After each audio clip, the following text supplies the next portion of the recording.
पश्चिम बंगाल में इस बार का चुनाव किसी बॉलीवुड पॉलिटिकल ड्रामा से कम नहीं है।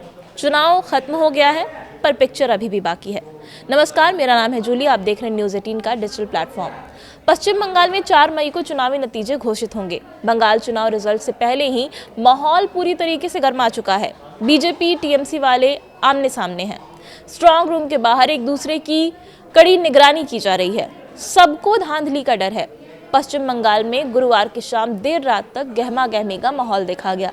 आलम तो ये हो गया कि खुद मुख्यमंत्री ममता बनर्जी को आनन फानन में अपने विधानसभा क्षेत्र में ही डेरा डालना पड़ गया। दरअसल टीएमसी यानी कि तृणमूल कांग्रेस के नेताओं ने स्ट्रांग रूम में गड़बड़ी का आरोप लगाया। मुख्यमंत्री ममता बनर्जी खुद सखावत मेमोरियल स्कूल में बने स्ट्रांग रूम पहुंच गई और धरने पर बैठ गई। वहीं चुनाव आयोग को भी प्रेस कॉन्फ्रेंस करके जवाब देना पड़ा कि कोई भी गड़बड़ी नहीं हो रही है। स्ट्रांग रूम पूरी तरीके से सुरक्षित है। चलिए जानते हैं कि शाम से रात तक की बंगाल में बवाल की पूरी कहानी क्या है।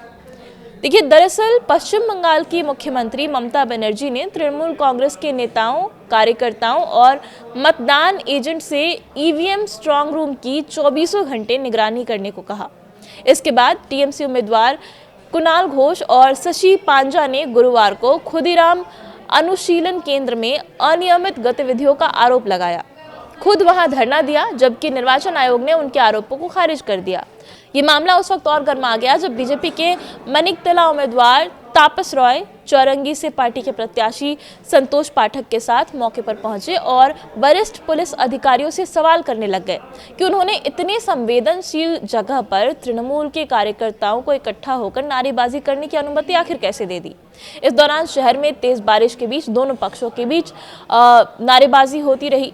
तृणमूल कांग्रेस के समर्थक जय बांग्ला और उसके जवाब में बीजेपी के समर्थक जय श्री राम के नारे लगाते रहे। इससे स्थिति तनावपूर्ण हो गई और सुरक्षा बलों को हालात को काबू में रखने के लिए थोड़ी मशक्कत भी करनी पड़ी।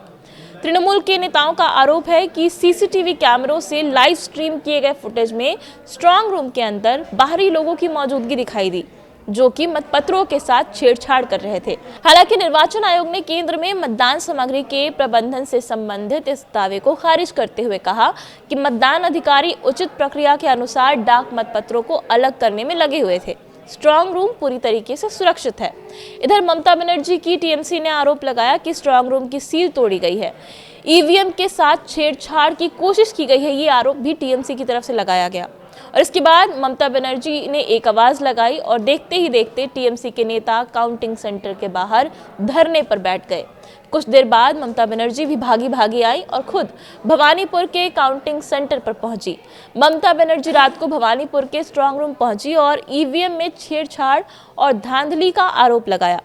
काउंटिंग सेंटर पर धांधली के आरोपों के बाद मुख्यमंत्री ममता बनर्जी खुद आधी रात शेखावत मेमोरियल स्कूल में जो काउंटिंग सेंटर बना हुआ है उसी के बाहर धरने पर बैठ गई। वो खुद ईवीएम की रखवाली कर रही थी।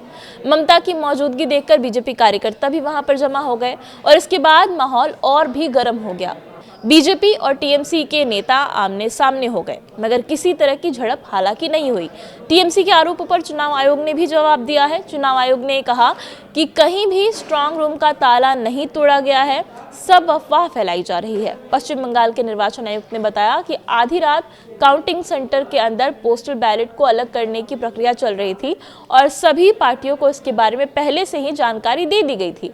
इससे पहले दिन में एक वीडियो संदेश में ममता बनर्जी ने पार्टी नेताओं और उम्मीदवारों और कार्यकर्ताओं से मतगणना के दौरान अत्यधिक सतर्क रहने और स्ट्रांग रूम की गतिविधियों पर करीब नजर रखने को कहा था, उनसे आग्रह किया था और इसके बाद लगातार पश्चिम बंगाल में चुनावी ड्रामा देखने को मिला। बहरहाल अब नतीजे आने वाले हैं। 4 मई को किसकी जीत होती है, किसकी हार होती है, ये साफ हो जाएगा। लेकिन पश्चिम बंगाल चुनाव को लेकर के आपको क्या लगता है, कौन जीतने वाला है? क्या टीएमसी की सरकार बरकरार रहेगी या फिर बीजेपी इस बार आखिरकार बंगाल में सरकार बना लेगी? आपको क्या लगता है, कमेंट में बताइए। इस वीडियो में अभी इतना ही। धन्यवाद।